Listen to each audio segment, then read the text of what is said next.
ഈ സാധനം എങ്ങനെയുണ്ട്? 3D കോൺക്രീറ്റ് വാൾ ക്ലാഡിംഗ്. നിങ്ങൾക്ക് ഇത് വേറെ എവിടെയും കാണാൻ കിട്ടൂല. ഫംഗസ് പിടിക്കൂല, വാട്ടർ അബ്സോർപ്ഷൻ ഇല്ല, സീലർ അടിക്കണ്ട. അതുകൊണ്ട് തന്നെ നമുക്ക് മെയിൻ്റനൻസ് ഇല്ല. ഈ പ്രൊഡക്റ്റ് നമുക്ക് ഇന്റീരിയറും എക്സ്റ്റീരിയറും എവിടെ വേണമെങ്കിലും ചെയ്യാം. ഇതിനകത്ത് വരുന്ന കമ്പോണൻസ് വെച്ചിട്ടുണ്ടെങ്കിൽ സാൻഡ് ഉണ്ട്, വൈറ്റ് സിമെന്റ് ഉണ്ട്, സിലിക്ക ഉണ്ട്. ഇതിന്റെ ആ ഒരു പീസ് കാണിച്ചു തരാം. കണ്ടോ, ഇതേപോലത്തെ സിംഗിൾ പീസസ് ആയിട്ടാണ് നമുക്ക് വരുന്നത്. ഇതൊരു കൈറ്റിന്റെ ആകൃതിയിലാണ്, സൈഡൊക്കെ 3D പ്രൊജക്ഷനോട് കൂടിയിട്ടാണ് ഇത് വരുന്നത്. ഇത് വരുമ്പോൾ ഏകദേശം ഒരു 5-5.5 പീസസ് കൂടുമ്പോഴാണ് ഒരു സ്ക്വയർ ഫീറ്റ് കവറേജ് ആകുന്നത്. കണ്ടോ, കണ്ടു കഴിഞ്ഞിട്ടുണ്ടെങ്കിൽ ഒരു ക്ലേയുടെ ഒരു ലുക്കാണ് വരുന്നത്. പക്ഷേ ഇത് കോൺക്രീറ്റ് ആണ്. ഇത് കണ്ടോ, ഇത് ഇതേപോലെ തന്നെ സിംഗിൾ പീസസ് ആയിട്ടാണ് വരുന്നത്. കണ്ടോ, ഇത് നമ്മളിങ്ങനെ വെച്ച് കഴിയുമ്പോൾ ഓരോ പീസസ്, അതും നമുക്ക് ഒരു റഫ് ഫിനിഷും ഒരു പോളിഷ്ഡ് ഫിനിഷും ആയിട്ടാണ് നമ്മളിത് സെറ്റ് ചെയ്തിരിക്കുന്നത്. ഒരു ലീനിയർ ആയിട്ടാണ് നമ്മളിത് ഡിസ്പ്ലേ ചെയ്തിരിക്കുന്നത്.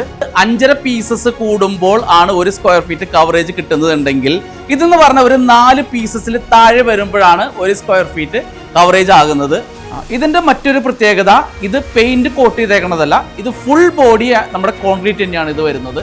ഇതുപോലെയുള്ള 3D കോൺക്രീറ്റ് ക്ലാഡിങ്സ് ഒത്തിരി നമ്മുടെ പീസ്റ്റോൺ ഗാലറിയിൽ ഡിസ്പ്ലേ ചെയ്തിട്ടുണ്ട്.